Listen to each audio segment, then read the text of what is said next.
Very good morning all of you. So कैसे हो सब लोग? बढ़िया एकदम बस।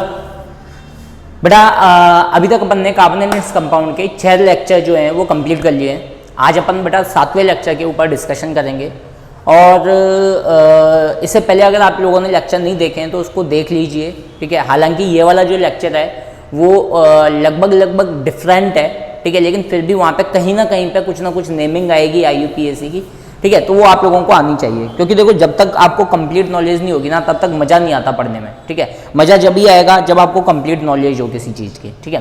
तो उसको पढ़ लीजिएगा, ठीक है। अगर नहीं भी पढ़ोगे तो कोई इश्यू नहीं है, थोड़ा बहुत आपको रटना पड़ेगा और कुछ नहीं है, ठीक है। तो बेटा अपन ने एक छोटी सी चीज़ बीच में ब्रेक कर दी थी, छोड़ दी थी। आज अपन उसके ऊपर थोड़ा सा डिस्कशन करेंगे और उसके बाद में अपन अपने लेक्चर को आगे लेके चलेंगे। हम बात कर रहे हैं बेटा किसकी? होमोलॉगस सीरीज की। किसकी बात कर रहे हैं बेटा? होमोलॉगस सीरीज, ठीक है। अब देखो होमोलॉगस सीरीज होती क्या है, पहले अपन नाम लिख देते हैं, होमोलॉगस सीरीज, ठीक है। तो homologous series is a group of organic compound. ये जो होती है ना बेटा, ये क्या होती है? Group of organic compounds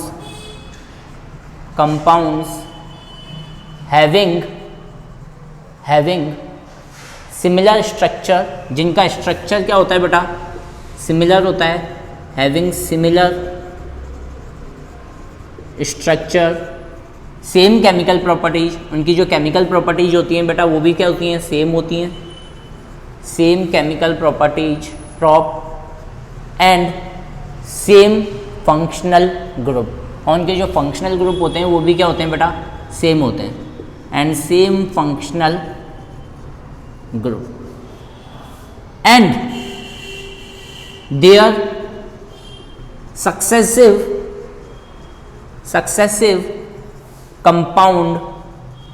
compounds differ by CH2 और 14 यूनिट।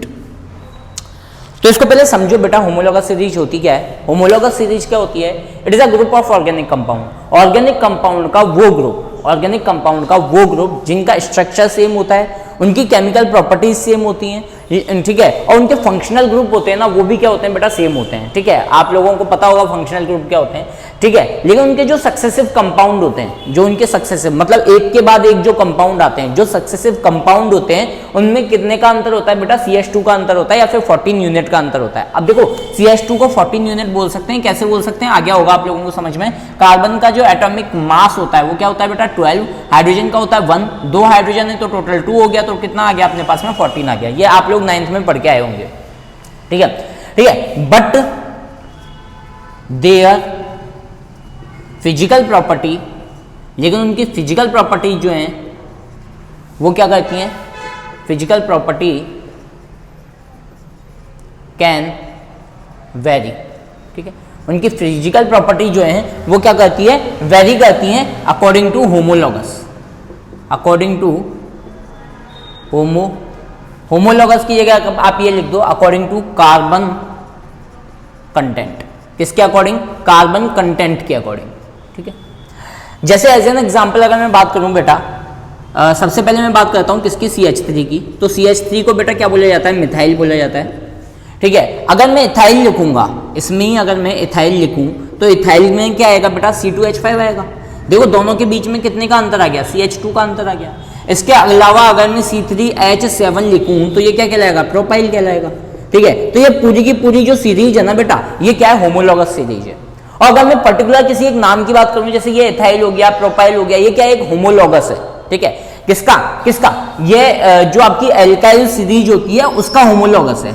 जो एल्काइल सीरीज होती है उसका क्या हो गई? ये होमोलॉगस हो गए, ठीक है। और ये पूरी सीरीज क्या हो गई बेटा? होमोलॉगस सीरीज हो गई, ठीक है। समझ में आया होगा। ऐसे अगर मान लो सपोज दैट मैं CH3OH की बात करूं, ठीक है, ये क्या हो गया आपका? मिथाइल अल्कोहल हो गया। अगर इसके कॉमन नेम की बात करें तो मिथाइल अल्कोहल हो गया, ठीक है। इसके अलावा अगर मैं C2H5OH की बात करूं तो ये क्या बन गया बेटा? इथाइल अल्कोहल हो गया, है ना, ढंग से देखो ये क्या बन गया आपका इथाइल अल्कोहल हो गया। अब देखो इसके अंदर दोनों के अंदर अगर मैं देखूं तो ये दोनों एक दूसरे की होमोलोगस सीरीज हैं, ठीक है। आप आगे भी आप ले सकते हो C3H7OH प्रोपाइल अल्कोहल, तो ये होमोलोगस सीरीज की कैटेगरी में आ रही है। क्यों? क्योंकि अगर इन दोनों में डिफरेंस देखें तो CH2 का डिफरेंस आ रहा है, इन दोनों में देखें तो डिफरेंस कितने का आ रहा है बेटा, CH2 का आ रहा है, ठीक है। तो देखो फंक्शनल ग्रुप सेम है, इनकी केमिकल प्रॉपर्टीज सेम होंगी, ठीक है, इनका जो स्ट्रक्चर है वो लगभग सेम दिखाई देगा, लेकिन इनकी फिजिकल प्रॉपर्टीज में क्या आता जाएगा, अंतर आता जाएगा। जैसे जैसे कार्बन की क्वांटिटी बढ़ती जाएगी वैसे वैसे इनकी फिजिकल प्रॉपर्टीज में क्या आएगा, चेंज आता जाएगा। एज एन एग्जांपल इनकी सॉल्युबिलिटी में क्या चेंज आएगा, उनकी फिजिकल स्टेट में क्या चेंज आएगा, वो सारी चीज अभी अपन पढ़ेंगे। ये क्या होती है बेटा, आपकी होमोलोगस सीरीज होती है। बोलो आया नहीं आया समझ में, ठीक है। जल्दी से इसको फटाफट राइट डाउन करो, कैप्चर करो, फोटो लो फटाफट, आगे पढ़ाते हैं फिर। डन, मिटाने जा रहा हूं, ओके ठीक। तो आज अपन बात करेंगे बेटा किसकी, सम यूजफुल कार्बन कंपाउंड, कुछ यूजफुल कार्बन कंपाउंड की। पूरा थ्योरेटिकल पार्ट है, ठीक है, समझने जैसा है लेकिन बहुत कम है, ठीक है। तो पूरा आप लोगों को ध्यान से देखना है, ठीक है, और याद करना है उसको, ठीक है। आज जो हम बात कर रहे हैं वो पूरा का पूरा थ्योरेटिकल पार्ट ही है, ठीक। तो हम बात करते हैं बेटा किसकी, सम यूजफुल कार्बन कंपाउंड्स, कुछ यूजफुल कार्बन कंपाउंड्स की हम बात कर रहे हैं, ठीक है। तो उनमें सबसे पहला जो कार्बन कंपाउंड आ जाता है बेटा वो आ जाता है अल्कोहल। अब यार आप सब लोगों को पता है अल्कोहल क्या होता है। अल्कोहल जो होता है वो फंक्शनल ग्रुप जिसमें OH हो उसको अपन अल्कोहल बोलते हैं। रिप्रेजेंटेशन कैसे किया जाता है बेटा, R बॉन्ड OH से रिप्रेजेंट किया जाता है। ये अल्कोहल ग्रुप है और ये कौन सा ग्रुप है, ये आपका अल्काइल ग्रुप है, ध्यान रखना इसको हम क्या बोलते हैं बेटा, अल्काइल ग्रुप, ठीक है। एज एन एग्जांपल CH3 हो गया, C2H5 हो गया। CH3 जो है वो अल्काइल ग्रुप है, बोलते क्या है उसको, मिथाइल बोलते हैं। C2H5 है वो कौन सा है, अल्काइल ग्रुप है, बोलते क्या है उसको, मतलब अल्काइल ग्रुप होते क्या हैं, मैंने लिखवाया है शायद तुम लोगों को, अगर नहीं लिखवाया तो ध्यान दे लेना कि अल्काइल ग्रुप वो ग्रुप होते हैं जिसमें एक हाइड्रोजन को निकाल के, ठीक है, हम एक बॉन्ड जोड़ देते हैं या फिर कोई और चीज जोड़ देते हैं, ठीक है। एज एन एग्जांपल CH3, ठीक है, यहाँ पे CH4 बनना था, एल्केन से अल्काइल बनता है ना, एल्केन से अल्काइल बनता है, ठीक है। जब एक बॉन्ड को हम ब्रेक करवा देते हैं हाइड्रोजन को और उसकी जगह कुछ और जोड़ देते हैं तो अल्काइल ग्रुप बन जाता है, ठीक है। जैसे CH3 अल्काइल ग्रुप है, C2H5 अल्काइल ग्रुप है, और इन सबको किससे रिप्रेजेंट किया जाता है बेटा, रिप्रेजेंटेशन होता है इनका R, ठीक है। तो अल्कोहल जो होता है वो कौन सा फंक्शनल ग्रुप होता है बेटा, OH फंक्शनल ग्रुप होता है, ठीक है। अब अल्कोहल की कुछ प्रॉपर्टीज मैं बता रहा हूं आप लोगों को। तो सबसे पहले हम बात करते हैं अल्कोहल की फिजिकल प्रॉपर्टीज की, केवल फिजिकल प्रॉपर्टीज की बात करेंगे, केमिकल प्रॉपर्टीज अलग से इसके अंदर आएंगी, ठीक है। तो फिजिकल प्रॉपर्टीज में सबसे पहले मैं बात करता हूं किसकी, फिजिकल प्रॉपर्टीज में अल्कोहल की सबसे पहले हम बात करते हैं इसके उसकी फिजिकल स्टेट की, फिजिकल स्टेट, ठीक है। तो जब अल्कोहल की वो सीरीज जिसमें कार्बन 1 से लेके कार्बन 10 तक चलता है, ठीक है, उस टाइम पे इसकी जो स्टेट होती है वो कौन सी स्टेट होती है बेटा, लिक्विड स्टेट होती है। और अपर देन कार्बन 10 मतलब कार्बन 10 से अबव जो होती है उसमें इसकी जो स्टेट होती है वो किसकी तरह बिहेव करती है, इसकी जो स्टेट होती है वो सॉलिड की तरह बिहेव करती है, मतलब ये सॉलिड की फॉर्म में रहता है, ठोस की फॉर्म में रहता है। जब फिजिकल स्टेट 1 से 10 के बीच में होती है तो लिक्विड की स्टेट में होता है, और जब फिजिकल स्टेट 10 से ऊपर होती है तो ये किसकी स्टेट में होता है बेटा, सॉलिड की स्टेट में होता है, ठीक है। देन सेकंड, ये कैसा होता है बेटा, कलरलेस एंड कैरेक्टरिस्टिक स्मेल होती है इसकी,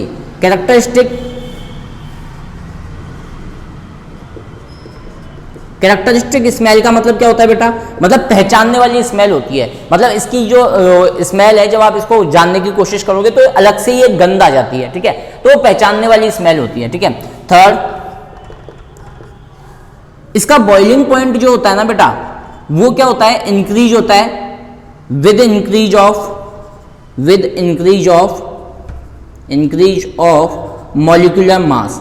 जैसे जैसे मॉलिक्यूलर मास इंक्रीज होता जाएगा वैसे वैसे इसका बॉइलिंग पॉइंट भी क्या होता जाएगा, इंक्रीज होता जाएगा। भाई मॉलिक्यूलर मास समझ गए ना तुम लोग, जैसे पहले मैं बात करता हूँ CH3OH की, फिर मैंने बात की C2H5OH की, फिर मैंने बात की C3H7OH की, फिर मैंने बात की C4H9OH की, तो कार्बन की क्वांटिटी बढ़ती जा रही है। तो भाई सिंपल सी बात है, जब कार्बन की क्वांटिटी बढ़ती जाएगी तो उसका बॉइलिंग पॉइंट भी क्या होता जाएगा, इंक्रीज होता जाएगा। मतलब मॉलिक्यूलर मास बढ़ने के साथ साथ में बॉइलिंग पॉइंट भी क्या होता जाता है बेटा, इसका इंक्रीज होता जाता है। देन आ जाता है फोर्थ पॉइंट, ठीक है, ये सॉल्युबल होते हैं, मतलब lower carbon soluble in water at all proportion, ठीक है। मतलब जो लोअर कार्बन, जिसके अंदर लोअर कार्बन कंटेंट होता है, कार्बन की क्वांटिटी कम होती है, एज एन एग्जांपल एथेनॉल और मेथेनॉल, जिनके अंदर कार्बन की क्वांटिटी कम होती है, वो वाटर के अंदर किसी भी रेशो में क्या हो सकता है, डिजॉल्व हो सकता है, बोले तो मिक्स हो सकता है। लेकिन जैसे जैसे कार्बन की क्वांटिटी इंक्रीज होती जाएगी ना बेटा, जैसे जैसे कार्बन की क्वांटिटी क्या होती जाएगी, इंक्रीज होती जाएगी, क्वांटिटी ऑफ कार्बन जो है जैसे जैसे क्या होती जाएगी, बढ़ती जाएगी, क्वांटिटी ऑफ कार्बन जैसे जैसे इंक्रीज होती जाएगी, वैसे वैसे ये वाटर के अंदर इनसॉल्युबल होने लग जाएगा, बोले तो वाटर के अंदर नहीं घुल पाएगा। तो कार्बन की क्वांटिटी इंक्रीज होने पर ये किसके अंदर सॉल्युबल होता है, ये होता है सॉल्युबल ऑर्गेनिक कंपाउंड के अंदर। जो ऑर्गेनिक कंपाउंड्स होते हैं उनके अंदर ये क्या होता है, सॉल्युबल होता है। इसका रीजन होता है क्योंकि पोलर आपस में सॉल्युबल होते हैं। अब तुमको समझ में नहीं आएगा पोलर क्या होते हैं, ठीक है। बस ये समझो अभी कि कार्बन की क्वांटिटी बढ़ने पर ये सॉल्युबल हो जाता है, किसके अंदर, ऑर्गेनिक कंपाउंड के अंदर सॉल्युबल हो जाता है। इजिली इसको हम क्या कर सकते हैं, सॉल्युबल कर सकते हैं। Organic compound as an example carbon tetrachloride हो गया, ठीक है, आपका बेंजीन हो गया, आपका क्लोरोफॉर्म हो गया, ठीक है। तो ये सारे किसके अंदर होते हैं, सॉल्युबल। आप मतलब हायर कार्बन कंटेंट जिसके अंदर होता है वो किसके अंदर सॉल्युबल हो जाएगा, आपके ऑर्गेनिक कंपाउंड के अंदर सॉल्युबल हो जाएगा, ठीक है। बोलिए यहाँ तक चीजें समझ में आई नहीं आई। एक होता है कि ये जो होते हैं ना, मतलब इसका लिटमस पेपर के ऊपर क्या इफेक्ट पड़ता है, तो एल्कोहल जो होते हैं वो न्यूट्रल कंपाउंड होते हैं, एल्कोहल आर न्यूट्रल कंपाउंड, ठीक है। तो इसका लिटमस पेपर के ऊपर कोई भी इफेक्ट नहीं पड़ेगा, ठीक है। ना तो ये एसिडिक होते हैं नेचर में, ना तो ये अम्लीय प्रकृति के होते हैं, और ना ही ये क्षारीय प्रवृत्ति के होते हैं, ठीक है। तो यूजफुल कार्बन कंपाउंड में सबसे पहले हम एल्कोहल की बात करते हैं। हिंदी में भी इसको क्या बोला जाता है, एल्काइल समूह बोला जाता है। फिजिकल प्रॉपर्टी बोले तो भौतिक विशेषताएं इसकी क्या क्या होती हैं। पहला फिजिकल स्टेट मतलब भौतिक गुण, ठीक है, या भौतिक अवस्था इसकी क्या होती है, जब 1 से लेकर 10 तक होती है तो लिक्विड की स्टेट में होता है, बोले तो द्रव्य की फॉर्म में होता है, और 10 से ऊपर कार्बन कंटेंट मौजूद होता है तो ये सॉलिड बोले तो ठोस की फॉर्म में होता है, ठीक है। ये कलरलेस होता है, मतलब रंग रहित होता है, इसके अंदर कोई भी मतलब रंगहीन होता है, ठीक है, कोई भी कलर इसमें पाया नहीं जाता है। और कैरेक्टरिस्टिक स्मेल होती है, मतलब पहचानने वाली एक स्मेल होती है इसके अंदर। इसका बॉइलिंग पॉइंट को हम हिंदी में बोलते हैं द्रवनांक, क्वथनांक बोला जाता है, ठीक है। तो इसको हिंदी में क्या बोला जाता है बेटा, क्वथनांक, ठीक है। इसका बॉइलिंग पॉइंट जो है वो इंक्रीज हो जाता है जैसे जैसे हम मॉलिक्यूलर मास को क्या करते हैं बेटा, इंक्रीज करते हैं, ठीक है। मॉलिक्यूलर मास को हम हिंदी में बोलते हैं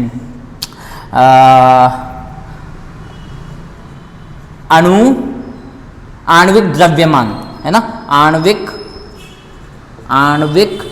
द्रव्यमान, ठीक है। तो इसके अणुओं का द्रव्यमान जो है जैसे जैसे बढ़ाओगे इसका क्वथनांक भी क्या होता जाएगा बेटा, इंक्रीज होता जाएगा। लोअर कार्बन सॉल्युबल होता है किसके अंदर, वाटर के अंदर, और जो अपर कार्बन होते हैं वो ऑर्गेनिक कंपाउंड के अंदर सॉल्युबल होते हैं, ठीक है। उसके बाद में एल्कोहल जो होते हैं वो उदासीन होते हैं, उदासीन कंपाउंड होते हैं, ठीक है। तो सिंपल सी बात है, ये न तो एसिडिक होंगे नेचर में, न ये कैसे होंगे, बेसिक होंगे, बोले न तो ये अम्लीय प्रवृत्ति के होंगे और न ही ये क्षारीय प्रवृत्ति के होंगे, ठीक है। तो ये एल्कोहल की कुछ फिजिकल प्रॉपर्टीज की हमने बात की, ठीक है। तो एल्कोहल की फिजिकल प्रॉपर्टी के ऊपर बात करने के बाद में अब अपन बात करेंगे किसकी, एल्कोहल के ही 2-3 टाइप के बारे में। बोले तो मेथेनॉल और एथेनॉल के बारे में आज अपन डिस्कशन करेंगे। तो सबसे पहले इसको राइट डाउन कर लो, फिर मिटाते हैं इसको। Done, okay. तो अपन बात कर रहे हैं बेटा किसकी, मेथेनॉल की। थोड़ा ध्यान से समझना, क्वेश्चंस इसमें से उठ के आ जाते हैं, सीबीएसई में कई बार क्वेश्चंस आए हुए हैं, ठीक है। तो हम सबसे पहले बात कर रहे हैं बेटा किसकी, मेथेनॉल की। तो जैसे कि देखो, अगर मैं इसका कॉमन नेम की बात करूं, किसकी बात करूं बेटा, इसके कॉमन नेम की बात करूं तो कॉमन नेम इसका क्या होगा, मेथेनॉल का CH3OH।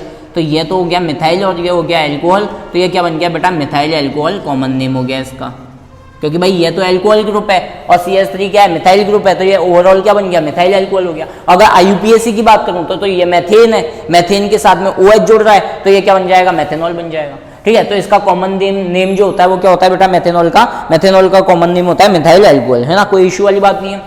चलो इसकी फिजिकल प्रॉपर्टीज के ऊपर आते हैं। फिजिकल बोले तो भौतिक विशेषताएं, ठीक है। भौतिक विशेषताओं में सबसे पहले ए पॉइंट, इसका जो बॉइलिंग पॉइंट होता है बेटा वो क्या होता है, 64.5 डिग्री सेल्सियस इसका बॉइलिंग पॉइंट होता है। एंड कैरेक्टरिस्टिक स्मेल होती है इसकी, ठीक है, कैरेक्टरिस्टिक स्मेल इसके अंदर होती है, मतलब पहचानने वाली स्मेल होती है इसकी, ठीक है। बॉइलिंग पॉइंट क्या हो गया बेटा इसका 64.5 डिग्री सेल्सियस और कैरेक्टरिस्टिक स्मेल इसकी हो गई। इसके अलावा ये सॉल्युबल होता है वाटर के अंदर, सॉल्युबल इन वाटर, ठीक है भाई। जैसे मैंने बताया था कि कार्बन की क्वांटिटी कम है तो सिंपल सी बात है वाटर के अंदर ये सॉल्युबल हो जाएगा in all proportion, in all proportion, मतलब वाटर की कितनी भी क्वांटिटी ले लो आप, ठीक है, या एल्कोहल की कितनी भी क्वांटिटी ले लो, इजीली ये क्या होता है सॉल्युबल होता है। बोलो यहाँ तक कोई दिक्कत है, ठीक है। सी पॉइंट आता है it is inflammable, it is inflammable, inflammable मतलब समझ गए होंगे तुम लोग भाई, सिंपल सी बात है।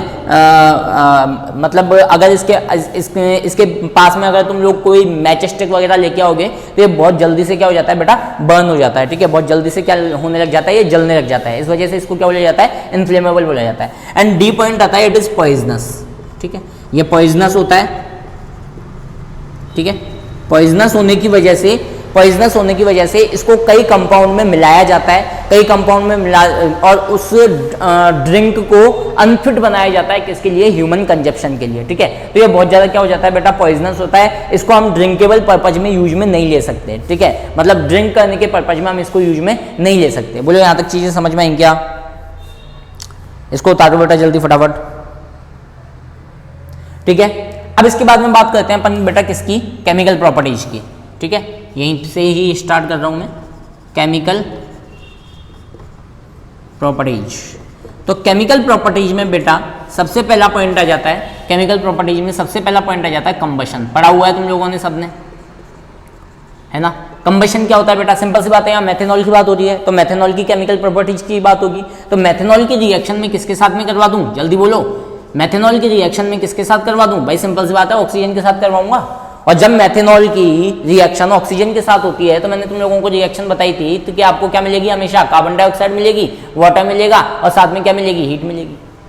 भाई जब मेथेनॉल की रिएक्शन आप किसके साथ करवाओगे, मेथेनॉल की रिएक्शन आप जब उसके साथ में करवाओगे ऑक्सीजन के साथ में, जब जलाओगे उसको बर्न करवाओगे तो आपको कार्बन डाइऑक्साइड मिलेगी, वाटर मिलेगा और साथ में कुछ क्वांटिटी में क्या मिलेगी बेटा, हीट मिलेगी।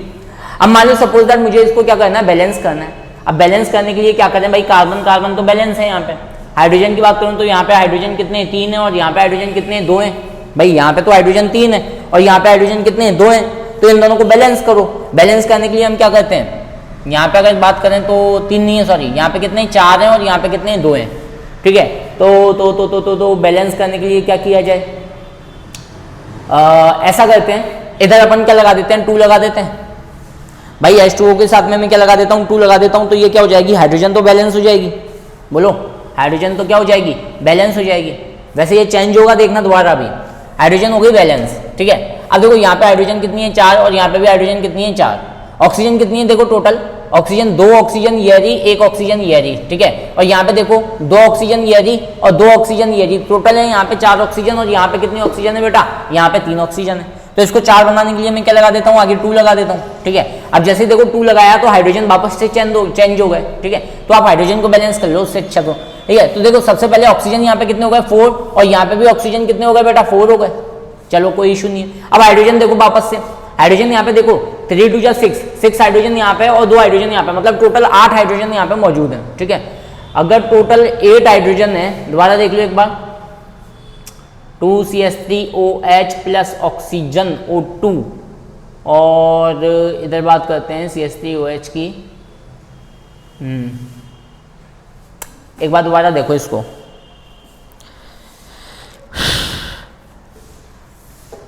देखा, देखो यहाँ पे दोबारा देखो कि यहाँ पे हाइड्रोजन कितने बेटा, टोटल 8, 3 2 जा 6 और 2 हाइड्रोजन ये, तो टोटल हो गए 8 हाइड्रोजन। और यहाँ पे हाइड्रोजन कितने 4, तो हम क्या कर लेते हैं, इस 2 को हटा के और यहाँ पे क्या लगा देते हैं 4 लगा देते हैं। अब ध्यान दो, देखो ऑक्सीजन यहाँ पे कितने हो गए, यहाँ पे हाइड्रोजन कितने हो गए 3 2 जा 6 हाइड्रोजन ये और 2 हाइड्रोजन ये, ठीक है। तो टोटल हो गए 8 हाइड्रोजन और यहाँ पे भी कितने हो गए 8 हाइड्रोजन।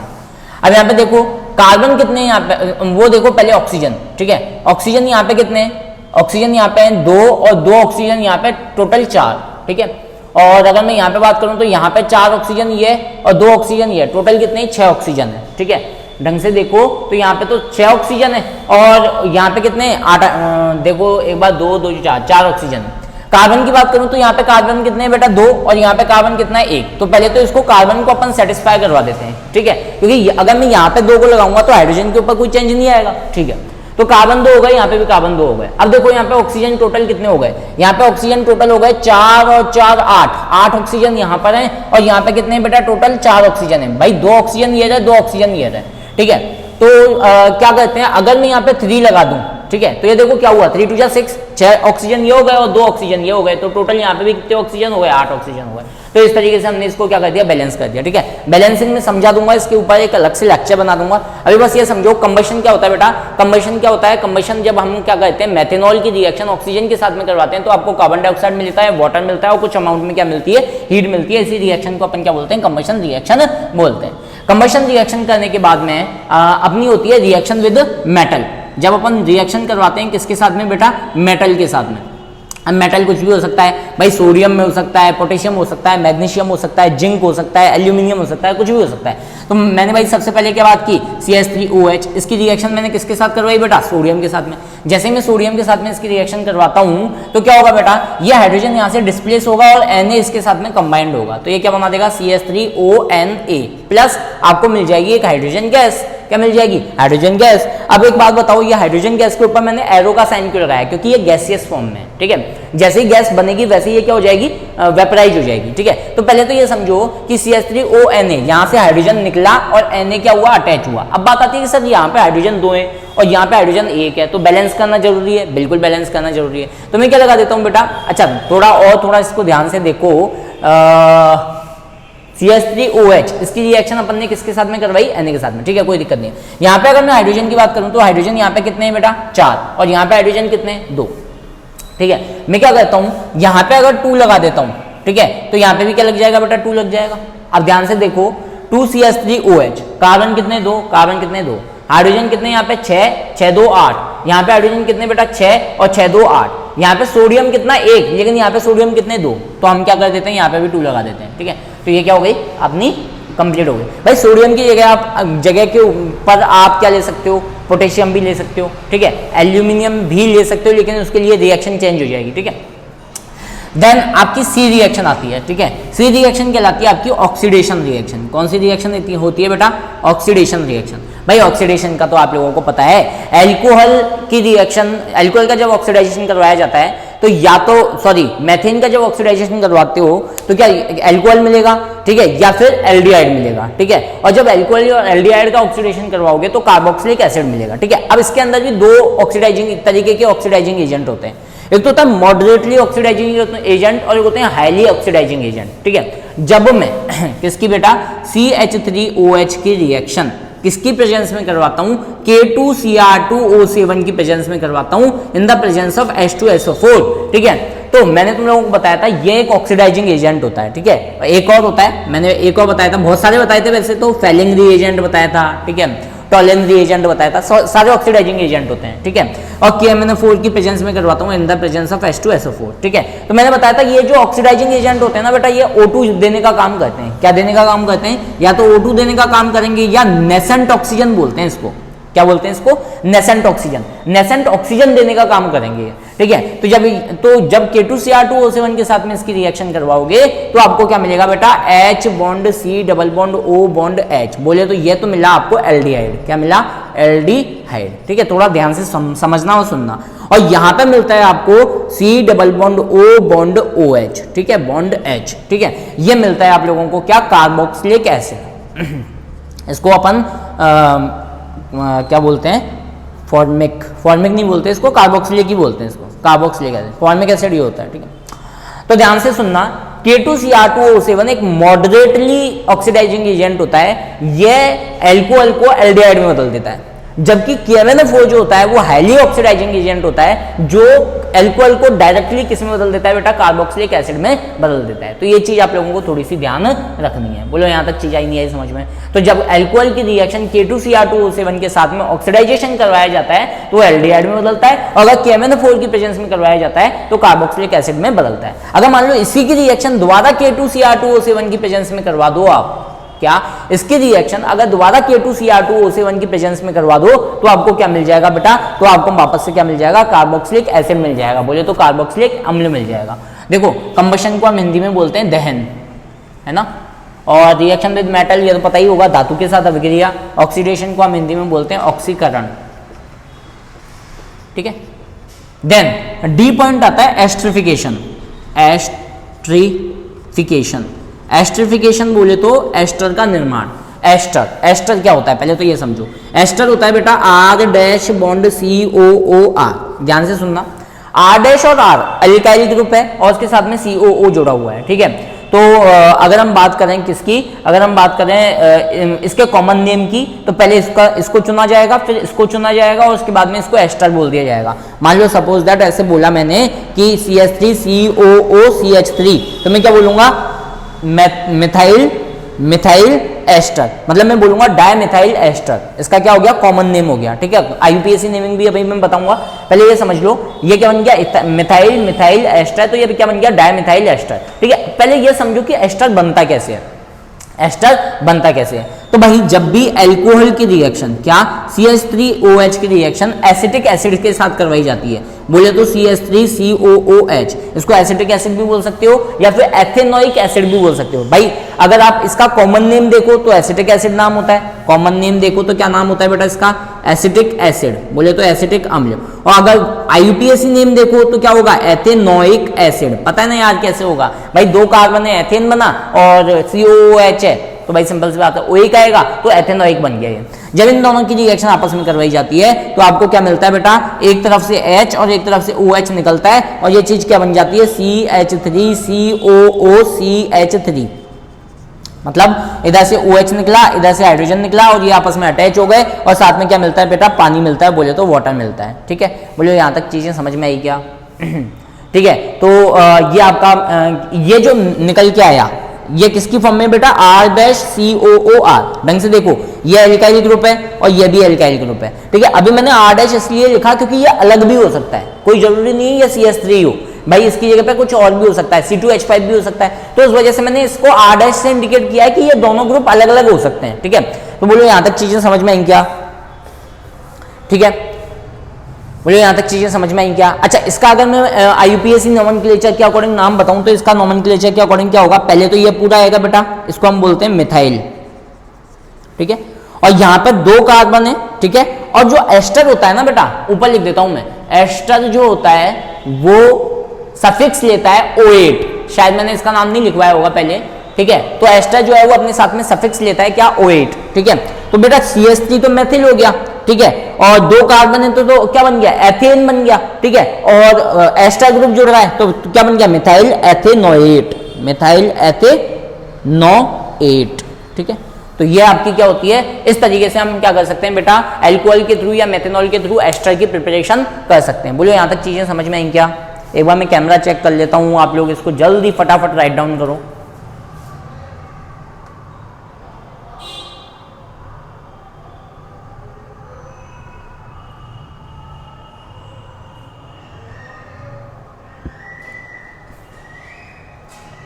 ठीक है, अब मिटाने जा रहा हूं मैं, कैमरा चेक कर लिया है मैंने, ठीक है।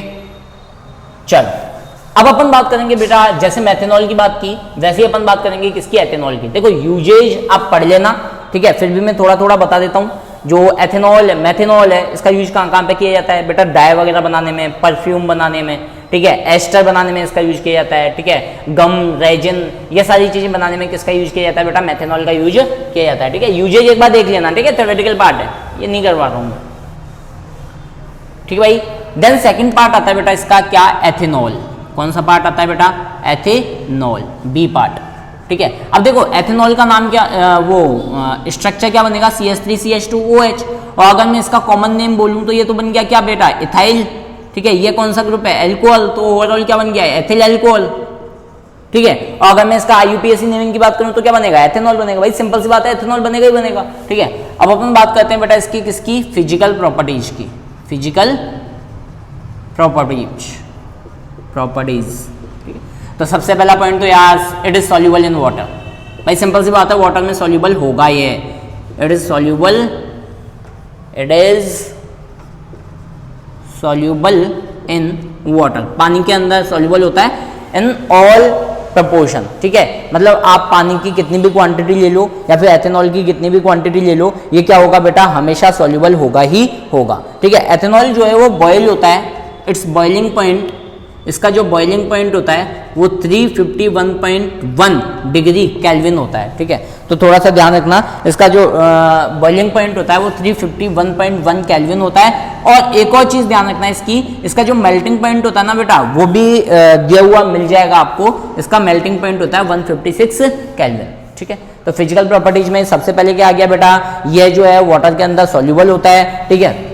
और बॉइलिंग पॉइंट और मेल्टिंग पॉइंट आ गया। कैसा होता है बेटा, कलरलेस होता है, और वही कैरेक्टरिस्टिक स्मेल होती है इसकी, पूरा नहीं लिख रहा हूँ, कैरेक्टरिस्टिक स्मेल होती है, ठीक है। देन डी, वही इसका मतलब जैसे जैसे मॉलिक्यूलर मास बढ़ता जाएगा वैसे वैसे क्या होती जाएगी, इसका बॉइलिंग पॉइंट जो है वो क्या होता जाएगा बेटा, हाई होता जाएगा, ठीक है। अच्छा एक चीज़ और होती है, ethanol is not toxic in small amount, ethanol जो है वो टॉक्सिक नहीं होता है, ethanol is not toxic in small amount, मतलब अगर कुछ क्वांटिटी में अगर आप इसका यूज लोगे तो ये टॉक्सिक नहीं होगा, पॉइजनस नहीं होगा, ठीक है। लेकिन अगर ज़्यादा क्वांटिटी में ले लिया तो भी विजन मतलब आपके नर्वस सिस्टम को डैमेज कर सकता है, या विजन की शिकायत भी हो सकती है, ठीक है। ज़्यादातर मोस्ट प्रोबेबली जो ड्रिंकेबल आइटम्स होते हैं, ठीक है, उनके अंदर यही वाला एल्कोहल हम यूज में लेते हैं, एथेनॉल ही अपन यूज में लेते हैं, ठीक है। तो ये इसकी क्या होती है बेटा, फिजिकल प्रॉपर्टीज होती है। अच्छा एक प्रॉपर्टी और होती है इसकी कि ये लाइटर देन वाटर होता है, पानी से हल्का होता है, इट इज लाइटर देन पानी, ठीक है। पानी से क्या होता है बेटा, हल्का होता है। अब बात आती है बेटा किसकी, केमिकल प्रॉपर्टीज की, केमिकल प्रॉपर्टीज। तो केमिकल प्रॉपर्टीज में सबसे पहले मैं बात करता हूं बेटा किसकी, वही सबसे पहली प्रॉपर्टी कौन सी है, कंबशन। कंबशन में क्या करोगे भाई, अरे यार एथेनॉल लोगे, एथेनॉल क्या है, C2H5OH, इसकी रिएक्शन करवा दोगे किसके साथ, O2 के साथ में, क्या मिलेगा, अरे सिंपल सा कार्बन डाइऑक्साइड, वाटर, साथ में हीट, ठीक है। इसको बैलेंस करना, कब करना बैलेंस, जब मैं सिखा दूंगा तुम लोगों को, ठीक है। इस रिएक्शन को आप अपने आप बैलेंस करोगे, ठीक है। फिर भी मैं बता देता हूँ, ठीक है, यहाँ 3 आएगा, यहाँ 2 आएगा एंड यहाँ 3 आएगा, ठीक है। बाद में बैलेंस करते रहना इसको, ठीक है। कंबशन के बाद में इसकी बी आती है ऑक्सीडेशन, ऑक्सीडेशन, ऑक्सीडेशन में वही C2H5OH, ठीक है। इसकी रिएक्शन मैंने किसके प्रेजेंस में करवाई, K2Cr2O7, ये क्या देंगे हमेशा आपको, gives nascent oxygen, NaCENT, nascent oxygen देंगे आपको, ठीक है। जब K2Cr2O7 ले रहे हो तो मॉडरेट ऑक्सीडाइजिंग एजेंट है, तो ये इसको किस में बदल देंगे बेटा, CH3 bond CH bond C double bond O bond H, ठीक है। तो हाँ बन गया ना ये, CH3 bond C double bond O bond H, ठीक है, एल्डिहाइड में बदल देंगे। और अगर इसी की रिएक्शन अपन ने किसके साथ में करवा दी, KMnO4 के साथ में करवा दी, ठीक है, in the presence of H2SO4, ऊपर भी लगा देना है H2SO4, तो आपको क्या मिल जाएगा, CH3 bond C double bond O bond, ठीक है। ये ऑक्सीडेशन प्रोसेस होता है। बोलिए यहाँ तक चीजें समझ में आई क्या। एक होती है इसी के अंदर एक और रिएक्शन होती है एस्टरिफिकेशन, मतलब वही वाली रिएक्शन चल रही है यार, एस्टरिफिकेशन। बोले तो एस्टर का निर्माण, एस्टर आप लोगों को मैंने बता दिया था, क्या बता दिया था, R-COOR, ठीक है। तो अगर मैंने C2H5OH लिया और इसकी रिएक्शन किसके साथ में करवाई मैंने बेटा, इसकी रिएक्शन करवाई एथेनोइक एसिड, बोले तो CH3COOH।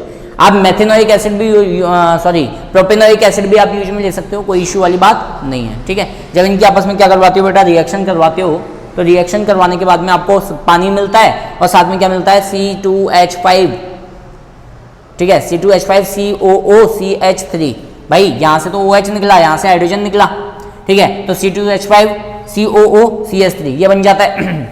अब ध्यान से समझना, अगर मैं इसके कॉमन नेम की बात करूं तो मैं क्या बोलूंगा, इथाइल मिथाइल एस्टर, क्या बोलूंगा, इथाइल मिथाइल एस्टर। अगर मैं इसके IUPAC नेमिंग की बात करूं तो क्या बोलूंगा बेटा, इथाइल एथिल मैथेनोइक, नहीं सॉरी, इथाइल एथेनोइक एसिड, ठीक है, आया होगा समझ में तुम लोगों को, इथाइल एथेनोइक एसिड। सी के बाद में तो इस तरीके से आप एस्टर का निर्माण कर सकते हो। अब देखो पता चल जाएगा तुम लोगों को, यहाँ पे R- क्या है, C2H5 है और R क्या है बेटा, CH3 है, तो दोनों में अंतर हो गया है ना, इस वजह से मैंने तुम लोगों को यहाँ पे R- लिखवाया था। बोलो आया नहीं आया समझ में। एक और रिएक्शन होती है reaction with sodium, reaction with sodium, sodium के साथ में इसकी रिएक्शन, वही C2H5OH, वही Na, Na H हटेगा, Na जोड़ेगा, क्या बन जाएगा C2H5O, Na, साथ में क्या मिलेगी हाइड्रोजन गैस। हाइड्रोजन गैस का पता कैसे लगाया जाता है, जब उसके पास में जलती हुई कैंडल लेके जाओगे तो बहुत ही पॉपअप साउंड जो है वो प्रोड्यूस होगा। इस तरीके से हम क्या कर सकते हैं, हाइड्रोजन गैस का पता लगा सकते हैं। बोले यहाँ तक चीजें आई नहीं आई समझ में, बोले आया क्या समझ में। एक और होता है डिहाइड्रेशन। डिहाइड्रेशन में क्या होता है बेटा, C2H5OH की रिएक्शन करवाई जाती है तो आपको क्या मिल जाता है, एथीन मिल जाता है। ठीक है, सिलेबस में नहीं है, ठीक है, फिर भी समझ लो। ई एक होता है क्या बेटा, डिहाइड्रेशन। डिहाइड्रेशन, डिहाइड्रेशन का मतलब होता है वाटर का निकलना, है ना, किसका निकलना बेटा, वाटर का निकलना। तो C2H5OH, ठीक है, इससे क्या मिल जाएगा आपको CH2 डबल बॉन्ड CH2, तो यहाँ से H2 निकल जाता है, वाटर निकल जाता है ओवरऑल। बोलिए यहाँ तक चीजें समझ में आई क्या, ठीक है। अच्छा, इसमें यहाँ पे लिख देना कंसंट्रेटेड H2SO4 और 175 डिग्री सेल्सियस पे इसको क्या करवाया जाता है, गर्म करवाया जाता है। ठीक है, तो आपको अल्कोहल से क्या मिल जाता है बेटा, एथीन मिल जाता है। इसकी रिएक्शन मैकेनिज्म मैं अभी नहीं बता रहा हूँ, जब अपन 11th की क्लासेज स्टार्ट करेंगे उस टाइम पे मैं इसकी रिएक्शन मैकेनिज्म बता दूंगा। तो ये होता है आपका क्या बेटा, एथेनॉल। इसकी यूजेज जो है वो आप पढ़ लेना, ठीक है, या फिर टेलीग्राम पे मैं डाल दूंगा, टेलीग्राम पे आप इसके यूजेज देख लेना, ठीक है। तो ये होता है आपका मेथेनॉल और एथेनॉल के बारे में डिस्कशन। अब इसके 2 लेक्चर और लगेंगे, एक तो अपन सोप एंड डिटर्जेंट के बारे में डिस्कशन करेंगे बेटा, और एक एथेनोइक एसिड और मेथेनोइक एसिड के बारे में भी डिस्कशन करेंगे, ठीक है। तो पढ़ते रहिए, समझते रहिए, और जो चीज़ करवाई है उसको डेली करते रहो, रिवाइज करते रहो, ठीक है। कल मैं वीडियो नहीं डाल पाया था, ठीक है, कुछ इश्यू हो गए थे जिसकी वजह से, ठीक है। अपन कंटिन्यू रखेंगे वीडियो, हर दिन वीडियो डालेंगे, ठीक है। तो आप लोग उन वीडियो को डेली देखो, ठीक है। ऐसा नहीं है कि आप लोग उनको इकट्ठा कर लो, आपको कलेक्ट नहीं करनी है वो, ठीक है। आपको डेली डेली डेली डेली एक ना एक वीडियो देखनी है, ठीक है, जिससे क्या है, और फिर उसके बाद में संडे आने पर उनका प्रॉपर रिवीजन करना है, ठीक है। संडे के दिन अपन क्लास नहीं लेंगे, संडे आने पर उन 6 के 6 दिन की वीडियो आपको वापस देखनी है और उनको रिवाइज करने की कोशिश करनी है, ठीक है। Thank you all of you, bye.